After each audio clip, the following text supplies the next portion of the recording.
여러분과 함께 요한이 전한 거룩한 복음입니다.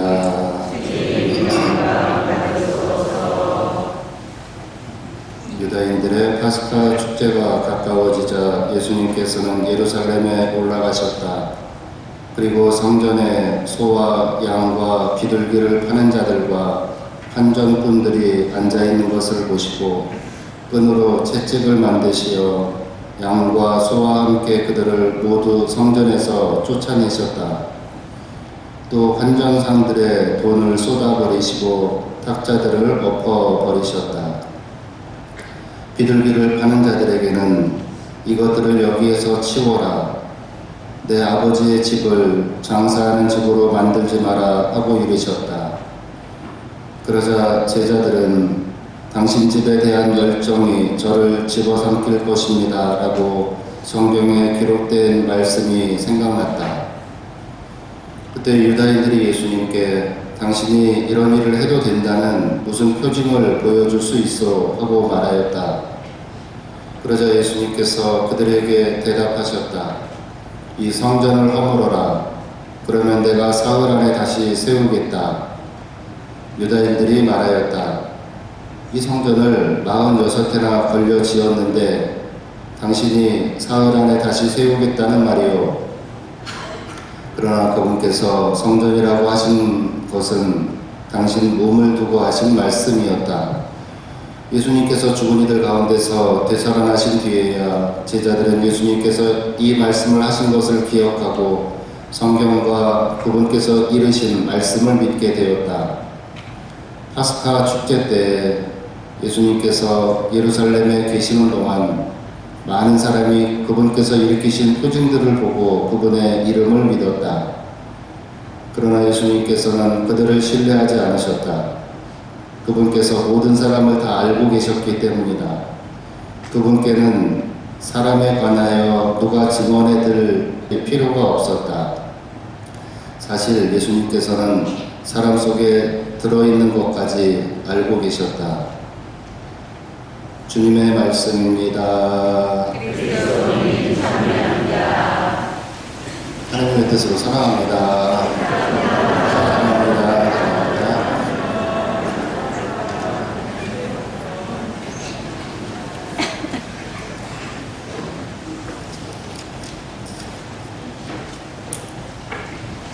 잘 지내셨어요? 이번 주간, 오늘은 사순 세 번째 주일입니다. 이번 주간 말씀 카드 먼저 보겠습니다. 부르심을 받은 이들에게 그리스도는 하느님의 힘이시며 하느님의 지혜이십니다. 자, 우리가 이제 이번 올해는 이제 사막 체험을 좀 해보자 그랬는데 아직도 사막에 못 가셨죠? 사막에 안 가셔도 된다고 그랬잖아요. 그냥 골방에 들어가서 좀 심심함을 느껴보고 외로움을 느껴보고 예수님께서 홀로 계시면서 어떤 감정 상태, 어떤 생각의 상태를 이루셨을지를 한번 보기도 하고, 예수님께서 또 40일 동안 굶으셨다 그러니까 거기서 이제 나도 약간의 단식 또는 약간의 금욕 이런 것들을 함으로써 예수님의 배고픔도 체험해 보기도 하고. 근데 왜 살이 찌는 거지? 하여튼 해보기도 하고, 예수님께서 유혹을 이겨내셨다 그러니까 나에게 다가오는 유혹들과 맞서서 한번 싸워보기도 하고, 뭐 그렇게 하는 그런 사막 체험에 대한 이야기를 이번 사순시기에는 우리가 시작을 했었습니다. 자, 예수님께서는 말씀으로 이겨내셨지만 우리는 아무리 노력을 해도 어떤 유혹이 나에게 들어오게 되면 금방 뻗팅기다 넘어지기도 하지만 순식간에 넘어지기도 하고 뭐 계속해서 넘어지고 떨어지고 막 그러기도 하죠. 네, 저만 그래요. 자, 그런데 그 넘어져서 쓰러져서 이제 물부직국을 나는 열심히 살려고 했는데 왜 자꾸 유혹에 떨어집니까? 왜 이런 유혹이 이렇게 강합니까? 라고 하면서 주님, 저는 이렇게 지저분한 영혼, 더러운 영혼, 죄스러운 영혼, 어두운 영혼을 가지고 당신께 이것을 드리러 밖에 올 수가 없었습니다 라고 주님께 바쳤더니 주님께서 그까짓 거 왜 가져왔어? 그리고 걷어차신다? 아니면 그분께서 받아주시고 일으켜주신다? 어떻게 알았어요? 그래서 그렇게 하시고 계시는 거죠. 지금 받아주시고 일으켜주신다. 그래서 그런 우리들은 하느님께서 우리 편이시구나 라고 하는 하느님 내 편이라는 것을 분명하게 알고, 하느님께서 우리 편이신데 누가 우리를 대적하겠습니까 하고 당당히 유혹과 다시 맞서면서 다시 이제 사순시기를 계속해서 걸어가고 있습니다. 그러면 이제 우리가 하느님께서 우리 편이신데 누가 우리를 대적할 수 있겠습니까 라고 하면서 우리가 누가 우리를 심판하겠습니까? 누가 우리를 고발하겠습니까? 그러면서 막 당당하게 앞으로 나가면 예수님께서 그래, 이 사람 괜찮은 것 같아, 앞으로 이제 열심히 할 것 같아, 그렇게 생각하실까요? 저희가 또 저랬다 그러실까요? 24절, 복음의 24절, 예수님께서는 그들을 신뢰하지 않으셨다. 너 그러다가 또 쓰러진다 그러신다는 거예요. 속마음을 알고 계셔. 왜? 이 속마음에 뭐가 있거든요. 뭐가 있을까요? 내 속마음에. 그쵸, 이기심, 욕망, 욕심, 교만, 뭐 여러 가지 이제 그 게으름, 탐식, 탐욕 뭐 이런 것들이 다 있잖아요. 이런 것들이 있는 상태에서 그게 안 되거든요. 이런 것들이 있는 상태에서. 그래서 이번 주간에 이제 성전 정화에 대한 이야기가 나오게 됩니다. 자, 다시 넘어져서 하나님께서 일으켜주셔서 일어났어. 당당하게 걸어가려고 그래. 당당하게 걸어가려고 하면 뭘 더 잘 알아야 되느냐 하면 하나님의 말씀과 하나님의 계명에 대해서 좀 더 잘 알아야지 잘 걸어갈 수 있겠죠. 하나님의 계명이 우리 발걸음의 등불이 되어주고 그분의 말씀이 우리를 비추는 빛이 되고, 그러니까 그분의 말씀대로 살려고 열심히 노력하고 계명대로 살려고 열심히 노력해라 라고 하는 마음으로 오늘 일독서에서는 십계명에 대한 이야기가 나와요. 십계명에 대한 이야기가 쭉 나오게 되는데 이제 이걸 마음을 다하고 목숨을 다하고 생각을 다하고 힘을 다해서 주님이신 너의 하느님을 사랑하여라, 이웃을 내 몸같이 사랑하여라, 이렇게 요약을 한다고 그랬잖아요. 근데 이 계명들을 가만히 자세히 살펴보게 되면 이렇게 살면은 어떻게 될 것 같아요? 망할 것 같아요. 하느님을 마음과 몸과 정신과 몸과 다 해서 사랑한다는 것도 불가능해 보이기도 하고, 좀 적당히 챙기면서 살아야지 이웃을 이렇게 사랑하면서 내 몸같이 사랑한다고 하면서 막 내 거 다 나눠주고 뭐 해주고 막 그렇게 하면서는 못 살 것 같아. 그리고 그렇게 하면 대충 살기는 하겠는데 사람들이 나를 무시할 것 같아. 바보 같아. 저 바보같이 왜 저렇게 살아? 왜 어리석게 살아? 내가 좀 챙기면서 살지, 욕심도 좀 부리면서 살지, 왜 저렇게 살아? 라고 하면서 이렇게 저렇게 이야기들을 할 것 같습니다. 그래서 하나님의 말씀과 계명을 지키는 것은 이 독서 23절, 유다인들에게는 걸림돌이 되기도 하고 다른 민족들에게는 어리석음이 된다 라고 할 수 있는 이런 말씀이 있는 겁니다. 조금만 눈 감아주면 큰 돈을 벌 수도 있는데 조금만 눈 감으면 성공할 수도 있는데 조금만 다른 길로 가면 편안히 살 수도 있고 평화와 안정이 보장된 뻥 뚫린 그야말로 꽃길이 나에게 보장되어 있는 것 같은데 라고 하면서 그 조금만이라는 유혹이 우리에게 계속해서 오기도 하고 또는 이제 신앙에 충실한 그런 사람들은 하느님께서 우리 편이시니까 하느님이 봐주실 거야. 안 그래요? 아, 역시 또 저만 그러는구나. 하느님이 봐주실 거야 라고 하면서 뒤로 딴 짓 가끔 하기도 해요. 이 정도는 봐주시겠지. 이 정도는 봐주시겠지. 아니면 이왕 이거 왔는데 이거 큰 죄 아니니까 나중에 고해성사 보지 뭐. 저만 그래요? 잘못했어. 나만 그러는구나. 하느님이 내 편이시니까 내가 죄인이라 그래도 내가 쓰러져서 빌면 다시 일으켜주실 거야. 이런 생각 하지 않으세요? 하느님 생각을 하세요? 하느님께 더 가까이 가려고 애를 쓰고 노력을 하고 그런 거를 하시긴 하시죠? 근데 왜 저만 그런 생각하지?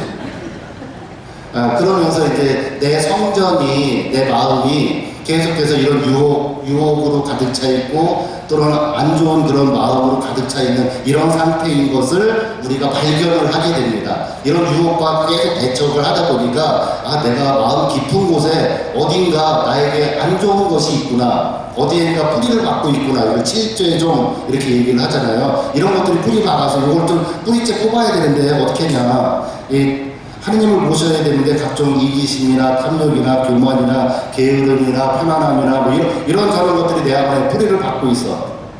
그래서 종교 생활을 하는데도 편하게 좀 해보고 싶은 마음이 계속해서 들어요. 신앙생활도 하면서도 인간적인 욕심이나 탐욕도 대충 살짝 부리기도 하고, 또는 종교 생활을 하면서 이것을 이용해서 자기가 더 드러나거나 뭐 이런저런 그런 이런 생각들이 많이 들게 됩니다. 그래서 예수님께서 오늘 성전에 들어가셔서 성전을 정화하셨다라고 하는 것은 네 마음에 들어가서 네 근본적인 뿌리들을 한번 뽑아봐라, 청소해봐라 라고 하는 그런 말씀으로 기억을 묵상을 하실 수도 있을 것 같습니다. 그래서 오늘 대청소를 하면 좋은데 다음 주에 할 거예요. 자, 오늘은 이런 것들이 내 마음에 들어와 있는, 그래서 내 마음을 흩뜨려 놓고 더럽히는 이런 성전을 한번 청소하기 위해서 나를 점검해 볼 수 있는 그런 시간이 되었으면 좋겠습니다. 그래서 나를 드러내놓고 다시 점검을 하려면 내 마음 안에 있는 이 뿌리를 뽑아야 되는데, 이 뿌리를 뽑으면 어떻게 될 것 같아요?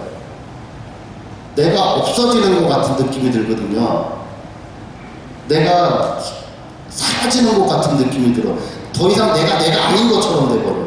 그러니까 겁내서 못하는 거예요. 예를 들어서 어떤 사람이 굉장히 바빴어요. 너무 바빠가지고 막 급하게 차를 운전을 해가지고 어디 나가는데 사고가 났어. 그 사람은 급하게 그 일을 할까요? 사고 처리를 할까요? 안 바빴나? 바빴잖아. 그럼 바쁜 게 아니었던 거예요. 바쁜 게 아니었는데 그냥 자기가 바빴던 거거든요. 그래서 내가 중요하다고 생각을 했었는데 나중에 어디가 갑자기 아팠어. 그럼 병원을 가셔야 되잖아요. 이 중요한 거 안 해도 되는 거잖아요, 사실. 이거 없어도 되는 거거든요. 내 안에 교만이라는 거 없어도 되는 거고, 욕심이라는 것도 없어도 되는 거고, 욕망을 채우고 이렇게 하면 좀 편할 것 같아. 이런 것도 없어도 되는 거거든요. 그렇지 않아요? 없어도 되는 건데 이거 없으면 안 된다고 생각하면서 그것만 계속 강조를 하고 있으면서 그것이 없어지면 내 자존심도 없어지는 것 같고 내가 사라져 버리는 것 같고 이런저런 생각들 때문에 그걸 잡고 있는 거. 요 잡고 있는 것이 무엇인가, 요 잡고 있는 것을 빼내기 위한 노력들까지도 하셔야 된다라고 하는 겁니다. 자, 그러면 부르심을 받은 우리들에게는 그리스도는 하느님의 힘이시며 하느님의 지혜이십니다. 그러니까 하느님께서 요 뿌리를 뽑을 수 있게 나에게 힘을 주실 것이고, 나에게 네 뿌리가 어떤 거야? 네 악의 뿌리가 어떤 거야? 너를 왜 계속 유혹에 빠지게 하는지 그 원인이 어떤 거야? 라고 하는 것을 가르쳐 주시는 분이 바로 지혜이시고 하나님의 지혜이신 그리스도이시고 그것을 빼낼 힘을 주시는 분이 바로 하나님의 힘이시다 라고 하는 것을 잘 기억을 하셨으면 좋겠습니다. 이번 한 주간 동안 버려야 될 것이 어떤 것인가, 이거 버려도 되는 건데 내가 그동안 잡고 있었구나 라고 하면서 그 버려야 될 것을 찾아내서 그것을 버리는 청소 작업을 함께 하셨으면 좋겠습니다. 예, 그런데 여러분 대청소 집안에 봄에 대청소 하시거나 막 그러시면 대청소할 때 버릴 거 다 버리세요? 장소만 이동시키세요? 나는 청소할 때 보면 대충 장소만 이동시키더라고. 여기 있는 거 정리해가지고 저쪽에다 갖다 놓고 저쪽에다, 결국 다 거기 있어 그대로. 잘 못 버리시죠, 욕심껏. 나도 모르게 이게 있어야 될 것 같은 생각이 자꾸 들어요. 그래서 냉장고 안에서도 뭘 자꾸 빼내야 되는데, 빼내서 없애고 좀 비우기도 하고 그래야 되는데, 냉장고에 뭐가 있어야 될 거고, 채워져 있어야 될 것 같고, 집에도 어떤 것이 채워져 있어야 되고, 이런저런 생각이 나도 모르게 욕심이라는 것이 있거든요. 그래서 내 안에 없어도 되는 거, 장소 이동이 아니라 장소를 아예 성전 바깥으로 빼내는 그런 것들을 좀 잘 찾아낼 수 있도록 지혜를 달라고, 또 그것을 옮길 수 있는, 밖으로 옮길 수 있는 용기를 달라고 청하시면서 오늘도 미사 함께 봉헌하셨으면 좋겠습니다.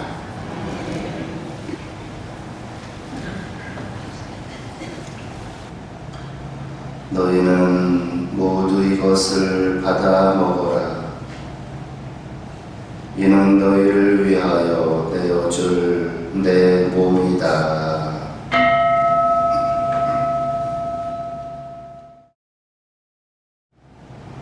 너희는 모두 이것을 받아 마셔라.